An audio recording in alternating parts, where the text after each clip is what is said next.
Boiler's been on for nearly a couple of hours. It can take quite a while to get this volume of water to boil, so you have to be patient. Finally it's boiled. That's taken just over 2 hours to get this volume to boil. Hi everyone, it's Clive. Welcome to the Mitchell Brewery. It's another sunny day in Nottingham, well-ish. Today I'm going to be making a batch of Brains Traditional Welsh Ale. It's another clone brews recipe with pale malt, crystal malt. I'm using Foggles and I'm subbing the Goldings for Willamette, and my boiler's already been filled up to temperature. It's been boiled. I'm just waiting for this now to cool down to 80 degrees C. Let the brewing fun begin. Cheers, happy brewing. Just added 9 litres of boiled and cooled water from here. Next I'm going to add the grain. I'm going to add 3.2 kilograms of the pale malt. This is the pale malt that I'm using. It's didn't actually get it direct from these guys. I got it from a local company a while ago. And I'm also going to use some crystal malt as well. Here we go, there's my crystal. Okay, I've added the grain into the water. This needs to have a really thorough stir now, and I'm going to crack on with that, because what you want is all of the grain surfaces to have contact with water in order for the sugars to be dissolved out of the grain and into solution. Okay, the grain's been put to bed. I'm just going to put the cover on and I'll leave it for an hour and a half in order for the magic to occur. While you're waiting for your mash tun, I've topped up the boiler, put it back on to boil, and currently the temperature's running at about 50 degrees. So this needs to get back up to 100 degrees again and then allowed to cool back below 80. While I'm waiting for the mash tun, I've decided to crack on with hydrating the yeast that I'm going to use for the fermentation. And as I live in Nottingham, this is the yeast that I use. It's a Nottingham Danstar ale yeast, and what I've done is I've boiled some water and I've put 110 mils of boiled water into this glass. That'll act to sterilise the glass at the same time. I've got some more boiled water in here just to sterilise the thermometer, because remember, at this point we need to keep everything scrupulously clean. We don't want any bugs getting in. Mash tun's been here now for an hour and a half, so that's the big reveal. Let's just take off the insulating cover. This is one of my favourite moments, where I just take off the lid of the mash tun and you get an amazing malty goodness smell that comes off the grain. Fantastic. As usual, I will drain off some of the extract, and this first flush of extract will have quite a lot of fines in trains. So what I'll do, I'll let that drain out and then pop it back into the grain, and that'll act as a filter bed then to capture those particles to help clarify the beer. Okay, what I'm going to do next, I'm going to attach my little rose from a watering can, which is attached to a pipe.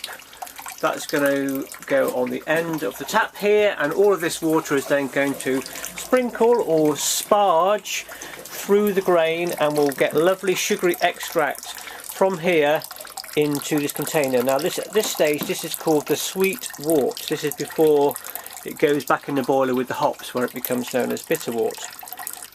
Here we go, let's turn on sparging, and you can see all I do is I play the sparging water across the surface of the grain in an attempt to ensure that all of the sugar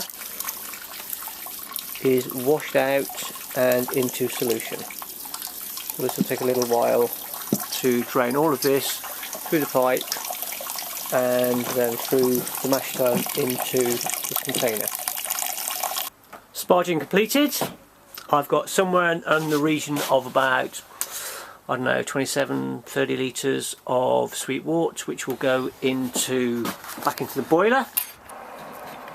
Let's have a quick taste.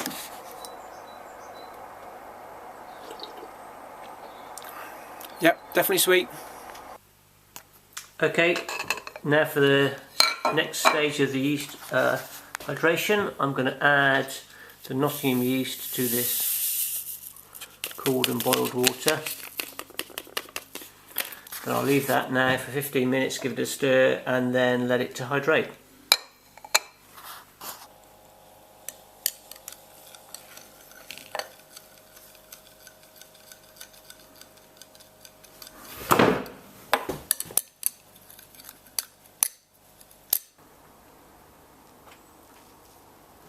It's alive!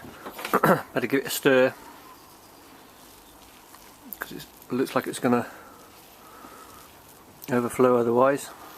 Sometimes if you stir it, that sort of calms the froth down a little bit. I don't want it to spill everywhere.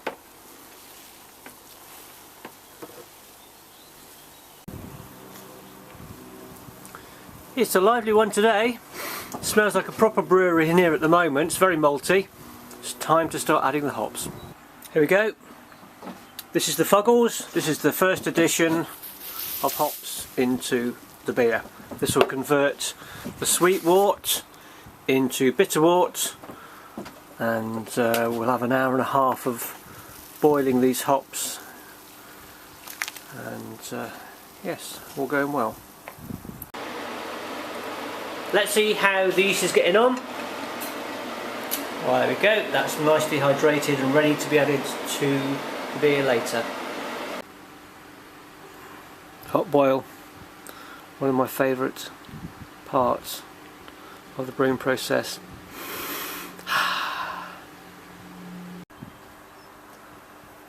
Second hop addition's just been added, so there's only 15 minutes left now of the hot boil. I've also added my copper cooler, which is connected to the outside tap. That will rapidly cool down the bitter wort when it's ready. Just added one of these Protafloc tablets into the boiler. This is to help clarify the beer. It's the end of the hot boil, more or less, just about 60 seconds to go. This stage it always reminds me of Brussels sprouts boil. Right, that's it. Time to turn off the boiler. And then to turn on the chiller.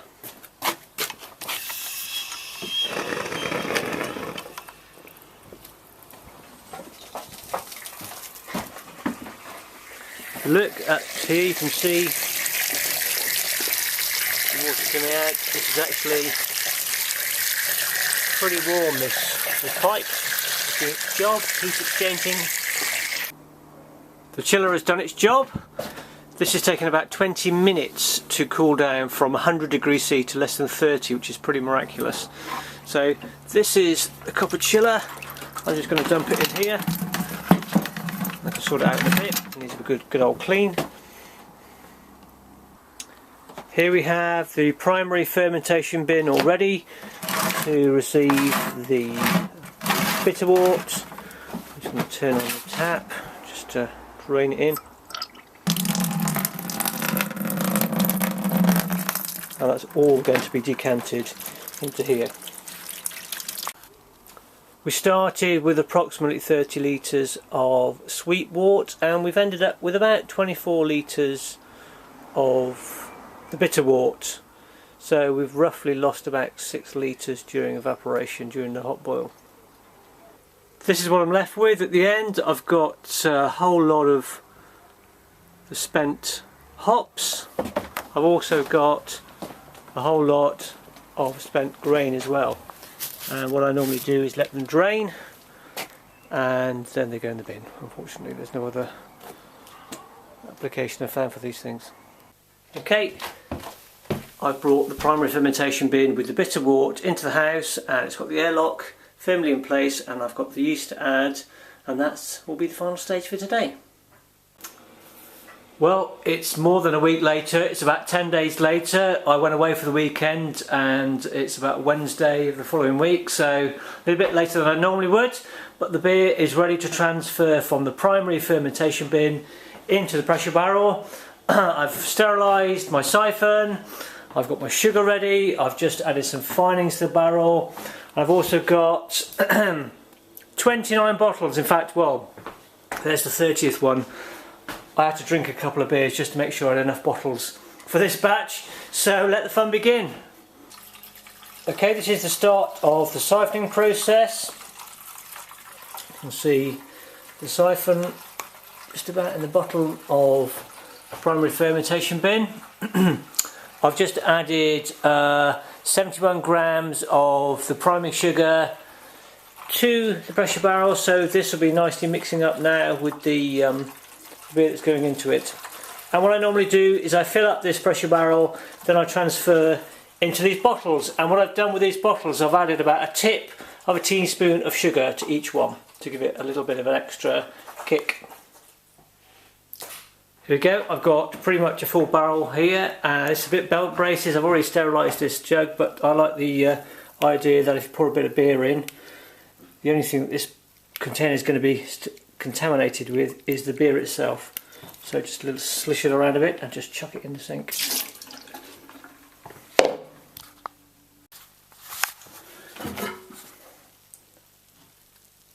Okay, so my beer bottle filling technique is not the most sophisticated, but it's foolproof and inexpensive, and I'm sticking with it.